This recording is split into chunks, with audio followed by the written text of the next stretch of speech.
Church of South India diocese of Medak holy trinity church Balaram సమర్పిస్తున్న అనుదిన వాక్య ధ్యానాలకు స్వాగతం. ఈనాటి మన అనుదిన వాక్య ధ్యానాలలో మన ప్రియ సభ్యులు శ్రీమతి శ్రీలత మణికుమార్ గారు అందించే సందేశాన్ని విందాం. Live worthy of God's calling, దేవుని పిలుపునకు తగినట్లుగా జీవించుట అనే అంశంపై వారు సందేశాన్ని అందించక మునుపు ఈ భక్తి గీతాన్ని విందాం.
అనుదిన ధ్యానములు వింటున్నటువంటి హోలీ ట్రినిటీ సంఘ సభ్యులందరికీ ప్రభువైన యేసుక్రీస్తు నామములో ఆహ్వానాలు తెలుపుచున్నాను. ఈనాటి మన యొక్క అంశము దేవుని పిలుపుకు తగినట్టుగా జీవించుట. దేవుని పిలుపుకు తగినట్లుగా జీవించడము అనేటువంటి అంశం పైన ఈ దినము మనము వాక్య సందేశాన్ని కలిగి ఉందాము. చిన్న ప్రార్థనతో వాక్యంలోనికి వెళ్దామండి. ప్రార్థించుకుందాం. ప్రేమగల తండ్రి, దయగలిగిన మా ప్రభువా, మీ ఘనమైన నామానికి వందనాలు, స్తుతులు, స్తోత్రములు తండ్రి. గడిచిన సంవత్సరం అంతా కూడా నీ కృపలో కాపాడినావు నాయన. నూతన సంవత్సరంలో ప్రభువా, మరి నీ కొరకు మేము ఏ విధంగా జీవించాలో, నీ పిలుపుకు తగినట్లు జీవించుటకు ప్రభువా మీ వాక్యము ద్వారా మమ్మల్ని బలపరచమని మా ప్రభువును రక్షకుడు నాయన యేసుక్రీస్తు నామంలో ప్రార్థించి అడిగి వేడుకుంటున్నాను తండ్రి, ఆమెన్. 1 పేతురు 1వ అధ్యాయము 14 నుండి 16 వరకు మనం చూసినట్లయితే దేవుని పిలుపుకు తగినట్లు జీవించుటను గురించి దేవుడు మనతో ఏం మాట్లాడుతా ఉన్నాడు, అసలు మనం పిలిచినటువంటి పిలుపేంటి, మనల్ని ఎవరు పిలిచారు అన్నటువంటి గ్రహింపును మనం కలిగి ఉన్నట్లయితే ఆ పిలుపుకు తగినట్లు మనము జీవించగలుగుతాం. మనల్ని పిలిచినటువంటి దేవుడు ఎటువంటి వాడు అంటే 1 పేతురు 1వ అధ్యాయము 14 నుండి 16 వరకు మనం చూసుకున్నట్లయితే మనల్ని పిలిచినటువంటి దేవుడు పరిశుద్ధుడు. ఆయన అంటా ఉన్నాడు, మిమ్మును పిలిచిన వాడు పరిశుద్ధుడై ఉన్న ప్రకారము మీరును పరిశుద్ధులై ఉండుడి అని చెప్పి ఇక్కడ వాక్యం సెలవిస్తా ఉంది. ఎవరండి మనల్ని పిలిచింది? పరిశుద్ధుడైనటువంటి దేవుడు మనల్ని పిలిచాడు. ఈ లోకంలో మనల్ని ఏర్పరచుకొనుటకు మన యందు ఏ యోగ్యత లేదు, మన యందు ఏ అర్హత లేదు. మనం ఏదో గొప్పవారమని ఘనులమని కాదు, గాని ఆ పై వచనంలో చూసినట్లయితే మనము అజ్ఞాన దశలో ఉన్నప్పుడు దేవుడు మనల్ని పిలిచాడు అని చెప్తా ఉన్నాడు. ఎందుకు పిలిచాడు అని అంటే, పాపం అనేటువంటి ఊబిలో మనం ఉన్నప్పుడు ఆ యొక్క ఊబిలో నుండి దేవుడు మనల్ని లేవనెత్తి ఈ లోకంలో ప్రత్యేకింపబడిన జీవితాన్ని జీవించటం కొరకు, పరిశుద్ధంగా జీవించటం కొరకు దేవుడు మనల్ని పిలిచాడు. ఈ గ్రహింపును మనం కలిగి ఉన్నట్లయితే అనుదిన జీవితంలో మనకు ఏ మాలిన్యం అంటుకుంటా ఉంది, మన ఆత్మీయ జీవితమును అపవిత్రపరిచేటువంటి మాలిన్యం ఏది అన్నటువంటి గ్రహింపును కలిగి మనము ముందుకు వెళ్ళే వారిగా ఉంటాం. ఇంకా దేవుడు మనల్ని ఎందుకు పిలిచాడు, పిలిచిన వాడు ఎలాంటి వాడు అని చూసాము. ఆయన పరిశుద్ధుడని. ఎందుకు పిలిచాడు అని అంటే ఇదే 1 పేతురు 2వ అధ్యాయము 9వ వచనంలో ఉంటది. ఏమని ఉంటదంటే, అయితే మీరు చీకటిలో నుండి ఆశ్చర్యకరమైన వెలుగులోనికి మిమ్మును పిలిచిన వాని గుణాతిశయములను ప్రచురము చేయు నిమిత్తము అని. ఎందుకు పిలిచాడు మనల్ని? పరిశుద్ధులుగా ఉండుటకు పిలిచాడు. అంత మాత్రమే కాదు గాని ఈ లోకంలో చీకటితో నింపబడినటువంటి ఈ లోకంలో ఆయన యొక్క గుణాతిశయములను మనము ప్రచురము చేయుట కొరకై దేవుడు మనల్ని పిలిచాడు. చాలా సార్లు మనం అనుకుంటాము, ప్రభువా రాజులైన యాజక సమూహంగా నువ్వు మమ్మను చేసావు, నీకు స్తోత్రము అని. ఎందుకు చేశాడు రాజులైన యాజక సమూహముగా అంటే, ఆయన యొక్క గుణాతిశయములను ఈ లోకంలో మనము ప్రచురపరచుట కొరకు, మన యొక్క క్రియల ద్వారా దేవుని యొక్క ప్రేమను మనము కనపరచడం కొరకు. చూడండి, లోకంలో మనం అన్యుల మధ్య జీవిస్తా ఉన్నాము. అన్యులు క్రైస్తవుల యొక్క జీవితాన్ని చదివేవారిగా ఉంటారు. నీ యొక్క క్రియలు ఏ విధంగా ఉన్నాయి, నీ మాటలు ఏ విధంగా ఉన్నాయి, దేవుని బిడ్డవని చెప్పుకుంటున్నటువంటి మనము ఏ విధంగా బ్రతుకుతా ఉన్నాము అన్నది మన యొక్క జీవితాన్ని చదువుతారు. కనుక మనము దేవుని యొక్క గుణాతిశయాలను నోటితో కాదండి, దేవుని వాక్యాన్ని ప్రకటించడము అంటే నోటితో కాదు, మన యొక్క క్రియలతో దేవుని ప్రేమను మనము ప్రకటించాలి. అప్పుడే మనము రాజులైన యాజక సమూహముగా అయినటువంటి ప్రజలముగా ఆ యొక్క మాటకు నిజమైనటువంటి నిదర్శనాన్ని కలిగి ఉంటాం. అందుకే దేవుడు మనల్ని ఈ లోకంలో చీకటిలో నుండి ఆశ్చర్యకరమైన తన వెలుగులోనికి పిలిచాడు. మూడవదిగా మనం చూసినట్లయితే ఇంకా దేవుడు ఎందుకు పిలిచాడు, ఆ యొక్క పిలుపుకు తగినట్లుగా జీవించడము ఏ విధంగా సాధ్యము అనంటే ఇదే 1 పేతురు 2వ అధ్యాయము 20వ వచనంలో చూసినట్లయితే, తప్పిదమునకై దెబ్బలు తినినప్పుడు మీరు సహించిన ఎడల మీకేమి ఘనము, మేలు చేసి బాధపడినప్పుడు మీరు సహించిన ఎడల అది దేవునికి హితమగును, ఇందుకు మీరు పిలువబడితిరి. ఎందుకు పిలువబడ్డాము అంటే మేలు చేసి బాధపడుటకు మనం పిలువబడ్డాం. దేవుని పిలుపుకు తగినట్లు జీవించడము అనంటే ఉపకారము చేసి మనము ఇతరుల ద్వారా బాధను పొందడానికి అంట. ఇది చాలా కష్టం. ఎవరికైనా మనం మేలు చేసినట్లయితే వాళ్ళ నుంచి కృతజ్ఞత భావాన్ని మనం ఎక్స్పెక్ట్ చేస్తాం. కానీ దేవుడు ఏమంటా ఉన్నాడు, నువ్వు దాన్ని ఎక్స్పెక్ట్ చేయకు. బాధ నీకు వచ్చినప్పుడు నువ్వెవరికైతే ఉపకారం చేస్తావో, ఎవరికైతే నువ్వు మేలు చేస్తావో, వాళ్ళు తిరిగి నిన్ను బాధ పెట్టినప్పుడు వాళ్ళను కూడా నువ్వు ప్రేమించగలగాలి, వాళ్ళ కొరకు నువ్వు ప్రార్థన చేయగలగాలి. అందుకే నీవు ఈ లోకంలో పిలువబడ్డావు. ఆ యొక్క దేవుని పిలుపుకు తగినట్టు జీవించడం అంటే ఇది దాని అర్థం. ఇతరులకు మనం మేలు చేసి వారి ద్వారా బాధ కలిగినప్పుడు కూడా వాళ్ళను ప్రేమించగలగాలి, వాళ్ళ కొరకు ప్రార్థన చేయాలి.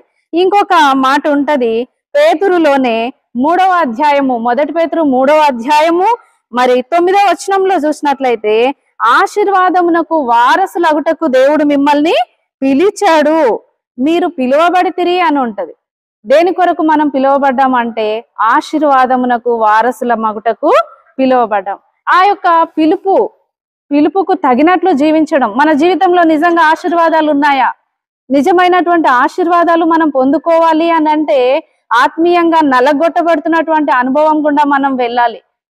ఎన్నో శ్రమలు, ఎన్నో బాధలు, కష్టాలు ఇవన్నీ రావచ్చుగాక వాటన్నింటిని బట్టి కూడా మనం దేవునికి కృతజ్ఞతాస్తుతులు చెల్లించినట్లయితే నిజమైనటువంటి భౌతికమైన, పర సంబంధమైన, భూ సంబంధమైన ఆశీర్వాదాలు కూడా మనము పొందుకునే వారిగా ఉంటాము.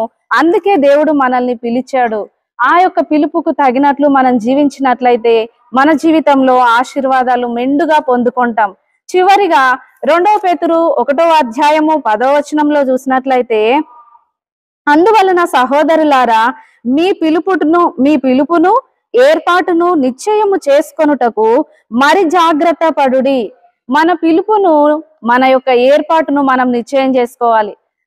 మన ఒక టీం ఏంటి ఈరోజు అంటే పిలుపుకు తగినట్లుగా జీవించడం. ఆ పిలుపుకు తగినట్లుగా నువ్వు జీవిస్తున్నావా? అనుదిన జీవితంలో మనం ఇంట్లో ఉన్నప్పుడు, ఆఫీస్లో ఉన్నప్పుడు, సంఘంలో ఉన్నప్పుడు, సమాజంలో ఉన్నప్పుడు దేవుని పిలుపు నీ విషయంలో ఏమై ఉంటుంది? దేని కొరకు నిన్ను దేవుడు ప్రత్యేకపరచుకున్నాడో ఆ గ్రహింపును, ఆ నిశ్చయతను నువ్వు కలిగి ఉన్నట్లయితే, ఇంకా చివరిగా ఒక మాట ఉంటది, ఆ పిలుపు యొక్క నిశ్చయత నీకుంటే మీరిట్టి క్రియలు చేయువారైతే ఎప్పుడునూ త్రొట్టిల్లరు. అలాగు మన ప్రభువును రక్షకుడైన యేసుక్రీస్తు యొక్క నిత్య రాజ్యములో ప్రవేశము మీకు సమృద్ధిగా కలుగును. పిలుపుకున్నటువంటి నిశ్చయత ఏంటండి? మొట్టమొదటిగా పరిశుద్ధత, తర్వాత ఆయన యొక్క కార్యములను వివరించడము, మూడవదిగా బాధపడి మేలు చేయడము, తర్వాత ఆశీర్వాదమునకు వారసులముగా చేయబడడం. ఈ యొక్క నాలుగు అనుభవాలు మన జీవితంలో ఉన్నట్లయితే మనము నిశ్చయముగా పరలోక రాజ్యంలో ప్రవేశాన్ని కలిగి ఉంటాం. అటువంటి ఆధిక్యత, కృప హోలీ ట్రినిటీ సంఘ సభ్యులందరికీ దేవుడు దయచేయును గాక. ఆమెన్.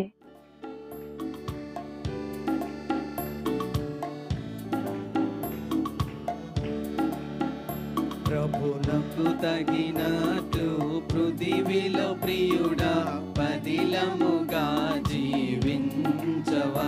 ప్రభువుకు తగినట్లు పృథివిలో ప్రియుడా పదిలముగా జీవించవా. ఆదామవ్వల వలె నీవు సహా కేవలము దిగంబరివైయుండ. ఆదామవ్వల వలె నీవు సహా కేవలము దిగంబరివైయుండ. ఆ దేవ గొర్రె పిల్ల చావందే సిలువలు పావన వస్త్రములానిచెన్. ఆ దేవ గొర్రె పిల్ల చావందే సిలువలు పావన వస్త్రములానిచెన్. ప్రభువుకు తగినట్లు పృథివిలో ప్రియుడా పదిలముగా జీవించవా. ప్రభు అడుగు జాడలను పరికించి ప్రభుకనుకూలంబుగా నడచినచో. ప్రభు అడుగు జాడలను పరికించి ప్రభుకనుకూలంబుగా నడచినచో. హనోకు వలె ఆ రెండవ మరణము నొందక ప్రభుతో నుండెదవు. హనోకు వలె ఆ రెండవ మరణము నొందక ప్రభుతో నుండెదవు. ప్రభువుకు తగినట్లు పృథివిలో ప్రియుడు